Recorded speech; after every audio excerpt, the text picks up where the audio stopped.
Roberto Santos, and now we are moving to the fourth part of the training. In the previous video, we uploaded the training data set. We went through the configuration, identify which columns we want to use in this CSV, from the CSV file, what were the parameters from the machine learning model that we are using, the random forest.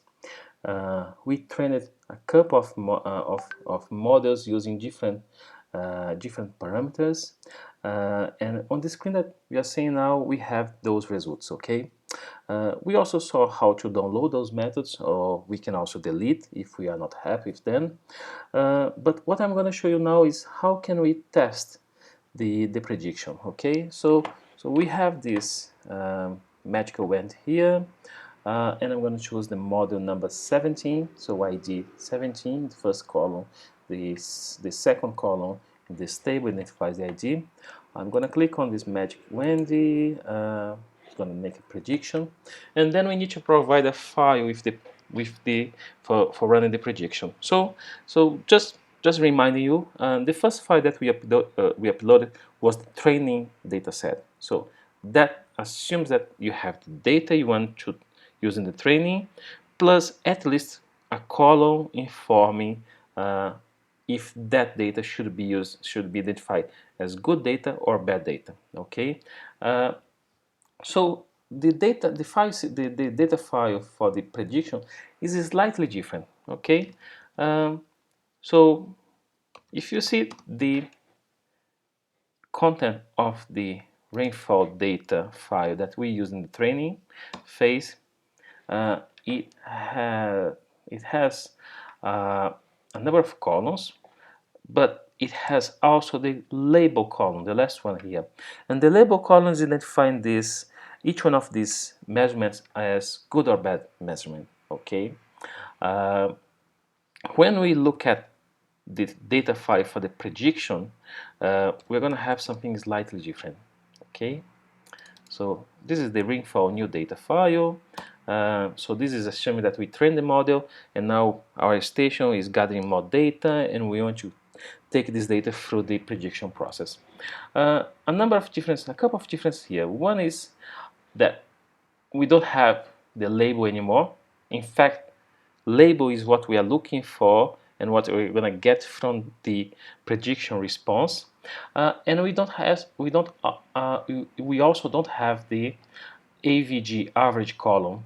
If you don't remember, I just want to remind you that we didn't use the average column in the training model. We identify this column as a skip, so that the model just ignored this one.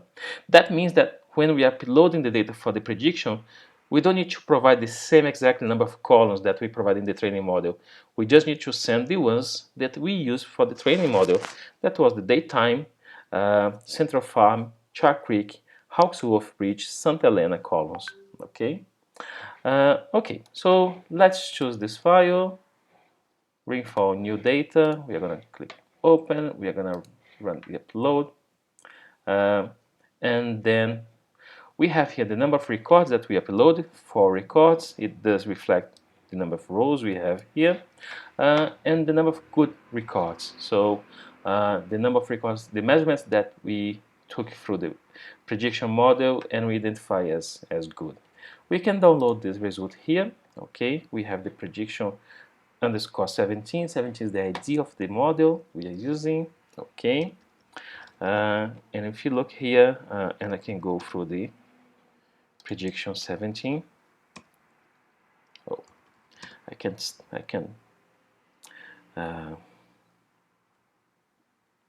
type more. Okay, so let's go prediction 17.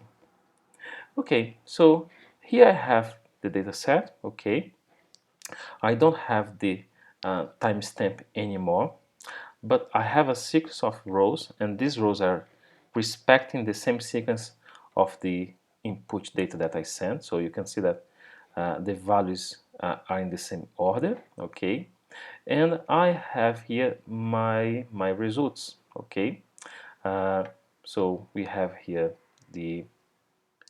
for 3 of those readings it was identified as 1, and for the fourth reading it's identified as 0. So there was a binary classification in this model. So as you see, it's very simple to use to test the API. Sorry, it's very simple to test the model.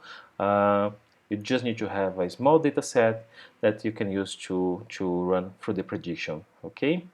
Thank you very much, and in the next video we are going to talk a little bit more about doing the same process but for the water level, river level type of project.